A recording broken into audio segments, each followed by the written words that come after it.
And it was all about the drugs that are being prescribed now called Ozempic, Wegovy, Majorna, Zepbound, and Byetta. These are the biggest names. They're all the same drug. And these drugs are called GLP-1 drugs. Oprah Winfrey talked about leaving her board, removing her board position at Weight Watchers, giving up her stocks and donating them to an African-American natural history museum, something. So that was what she did, and then did this episode. And this episode was pushing drugs that now I could not believe this. Healing for the Ages Group, not sure if you heard this yet, but Novo Nordisk that makes that drug, those drugs, Ozempic and Wegovy.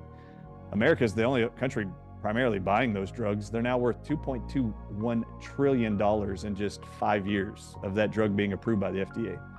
And the majority of the sales have come in the last 2 years. So I want to just bring this forward. A couple weeks ago, I was on a call with Dr. Robert Young and Judy Mikovits, and he wanted to show me that one of those drugs called Zepbound, which is a once-a-week injection, he actually put it on a slide, then filmed it, and you could see there was nanotech that was actually shaping into a grid, an electronic grid of some sort, like a nanotech. And it was all he did was squirt out the Zepbound drug right out of the syringe, and you could see this forming metals all congregating into making a circuit board.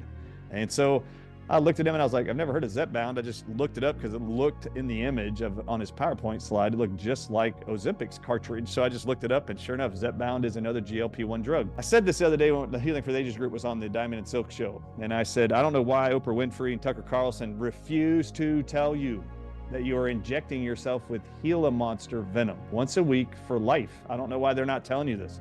These drugs are not identical to human being hormones. That's what they're telling you, but it is not.